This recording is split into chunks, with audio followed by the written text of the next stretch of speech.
Hi, family. Good morning, good morning. Wow, what a time we're living in, eh? It's without taking away from the tragedies that have happened and the people that have been deeply affected by the situation on the planet at the moment and the coronavirus. I have to say that there's a strong sense, a strong feeling arising of not just positivity, but of excitement almost for the time that we're in and what's actually happening on the planet right now. I feel that this is a total breaking down of everything that we thought to be solid and true. It's calling each and every one of us to come back to simplicity. You know, for such a long time, I know myself, and I'm constantly having conversations with people about how there's just too much. There's too much happening, there's too many commitments, there's too much pull on energy, there's too much pull on time, that we're missing this connectedness and this groundedness to our roots and to our being, and to just simply being.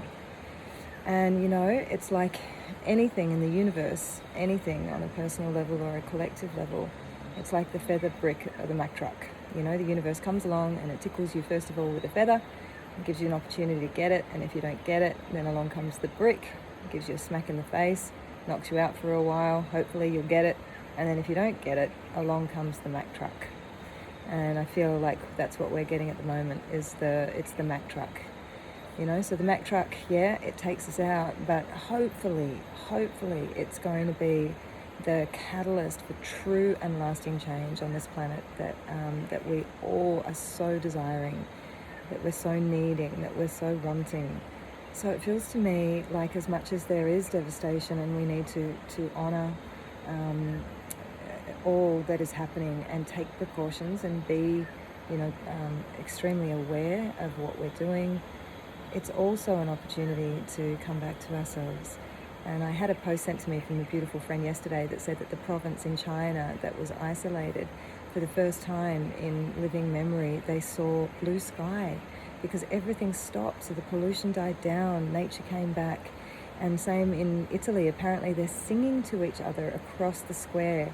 I think it was in Sicily, because they're in their houses. And how beautiful is that? And people are leaving their windows and their doors open so that people that are on their own can hear families praying, so that they don't feel isolated. And I've heard stories of other people walking around the streets and handing out their phone numbers to people that need help, getting food in if they're having to self-isolate. Even a dear friend of mine, because I'm here in Bali, offered to go and do that for my mum. And I just thought, wow, this is what was needed on some crazy level. And as intense as it seems, perhaps we can really elevate our perspective. I know a lot of people are doing this already, but really elevate our perspective to see the bigger picture here and see what's really going on.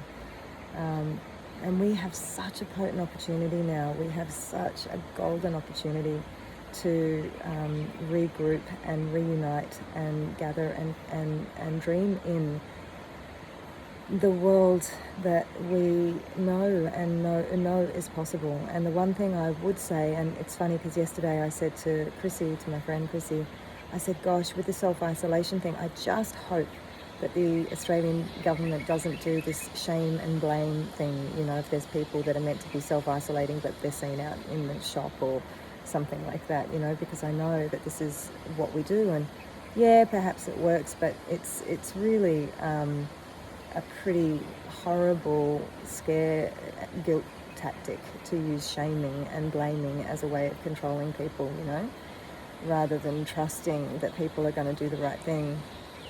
And then, of course, a friend of mine sends me an article from The Guardian saying that, yeah, the Australian government basically said, or the current Prime Minister said, if your mate has been to Bali and he's sitting next to you at work, then he's committing a criminal offence.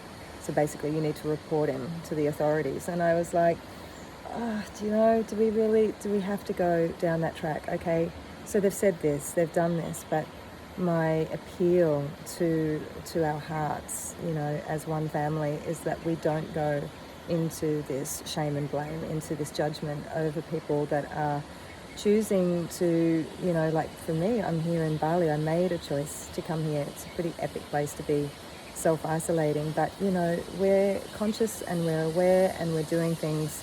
We're aware of the impact that this can have on our elders. Most importantly, that's the biggest thing for me that I'm super aware of. I think it's incredible that the kids haven't picked up this. I don't think that there's been very few, if any, cases of children getting this. And what that tells me, part of what that tells me, is that you see, the kids are beyond the vibration of fear.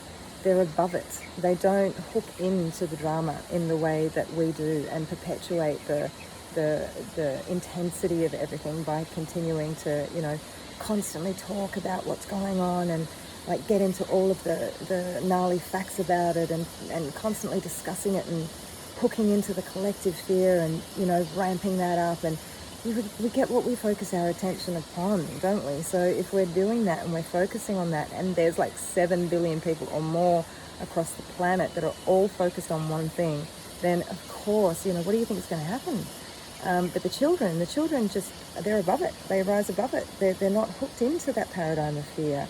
So perhaps that's a reason. Maybe that's a reason that this virus isn't taking the kids. So maybe there's something to be learned from the children here. Maybe this is a powerful time where we're all focused on one thing. I mean, it's never happened in my lifetime before. I don't even know if it's happened in the history of this planet.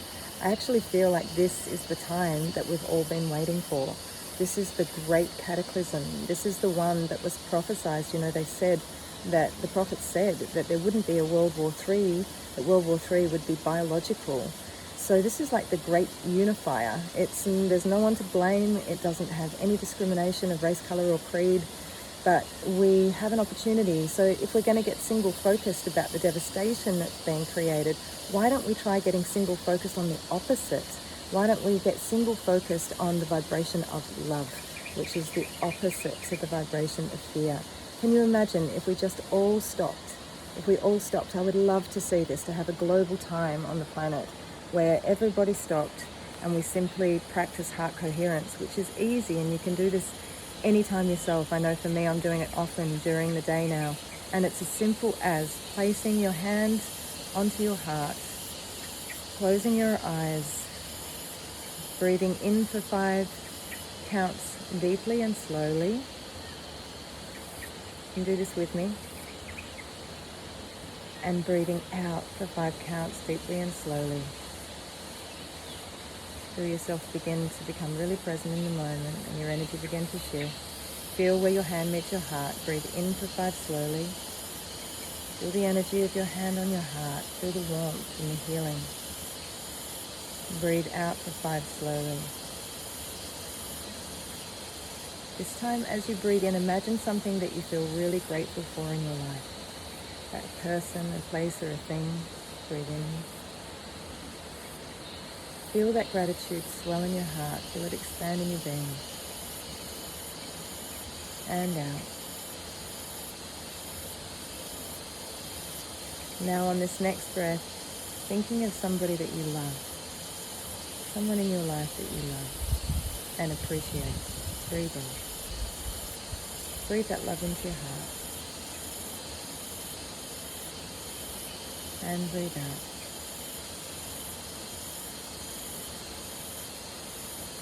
Now on your next breath in, breathe in compassion.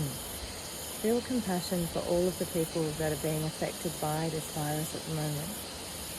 All the people that need our prayers. As you breathe in, filling your heart with compassion. And as you breathe out, sending that compassion right across the planet. Touching all of those, especially the ones that need it the most. Now as you continue to breathe, just take a moment and feel your expanded heart. Feel how everything has slowed down, how the fear has subsided. Now see if you can send that love, that gratitude, that compassion, that appreciation to all corners of the planet. Starting from where you are, let it filter out across your local area, throughout your country, spreading light, this vibration of light across the whole globe, so it encompasses the whole globe. I'm feeling the whole planet wrapped up in this bubble of healing, light, of love, gratitude for what we have, for this beautiful life, for this beautiful planet, and for compassion for all of these beings that need our prayers. And when you feel ready, just give your heart a little rub. Deep breath in and open your eyes. That's simple. It's that simple. So when you're overwhelmed and overcome by the fear, take a moment. It takes 3 minutes, Just come into heart coherence. Send your prayers, send your love. Remember that this not even potentially, it is a game changer. Things will not be the same again after this. So what do we want to do with it? Love your family. Wherever you are on the planet, and if you're in self-isolation, know that you're not alone, that we're all in this together. Never before, more than ever before. My goodness me, if you ever thought you were alone, we are all in this together. So, one love, one family, one light. Love you. Bye for now.